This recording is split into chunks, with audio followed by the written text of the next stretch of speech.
नमस्ते दोस्तों, आज हम मल्टीवर्स के बारे में चर्चा करेंगे। मल्टीवर्स का कॉन्सेप्ट आपने कभी ना कभी सुना होगा। हॉलीवुड में भी मल्टीवर्स कॉन्सेप्ट की फिल्म बनाई जा चुकी है।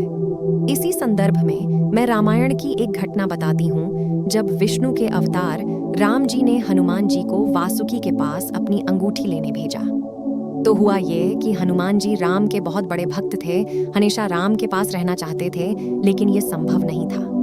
रावण और अन्य राक्षसों का वध हुए 11,000 वर्ष हो गए थे। राम ने राज्य में शांति बहाल कर दी थी, जब उन्हें एक आश्चर्यजनक आगंतुक मिला।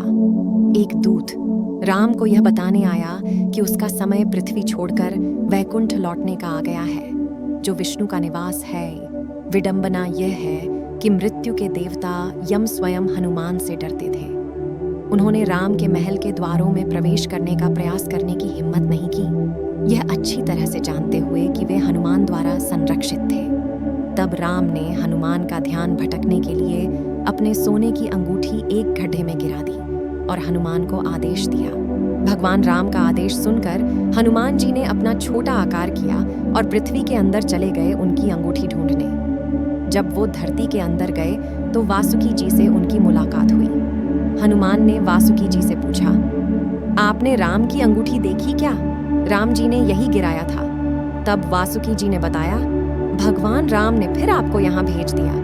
हनुमान जी ने फिर यहाँ भेज दिया, इसका क्या मतलब? तो वासुकी जी ने बताया कि जब हर त्रेता युग में भगवान अपनी लीला रचते हैं, तो हर बार हर त्रेता युग के हनुमान जी यहाँ आते हैं, अंगूठी ढूंढते ढूंढते।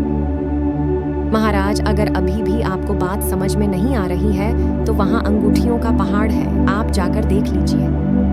हनुमान जी जब उस पहाड़ को उठा रहे थे तो देखा ये तो अनगिनत अंगूठियां हैं। तब हनुमान जी को पूरी बात समझ आई थी कि राम को बैकुंठ वापस जाना था, इसलिए उन्हें मुझे यहाँ भेजा और हर त्रेता युग के हनुमान यहाँ आते हैं, इसलिए यहाँ अंगूठियों का ढेर है।